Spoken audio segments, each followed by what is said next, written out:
Shubor nakaslem jong unongsan hima. President ke Meghalaya Pradesh Congress Committee uba Vincent H. Pala. Henne kasngi ulia thu ba ke MPCC kalatho shake AICC habayada ibat ke jinglet ai jingkershan jong kisan ngot ki MLA ya ka sarkar MDA. Bat hado menta kidang ap ya ka jingtho na ke AICC.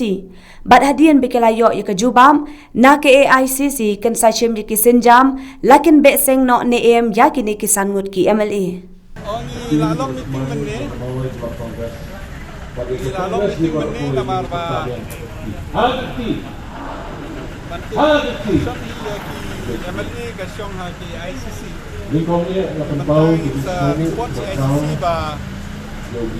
Ai ki show cause notice. Ya ki claim jubab. Kini action ka syong ha ka ICC. Jadi kumlai kalau iba kepala Presiden Bangba jom kasi Kongres ke jom. Ka syong ICC nga try. Jadi kumlai ICC kidon ka mekanisme kidon ka sel kaban tekman Ukraine dang il ai ka report ka sa syong meeting para kiro nanta kin sa ayengi ka direction. Ka e bakin expel na suspend ngamnut ban om na marka min patyo. Sukumen dulu direction niki. Jadi dalam irang tak semau.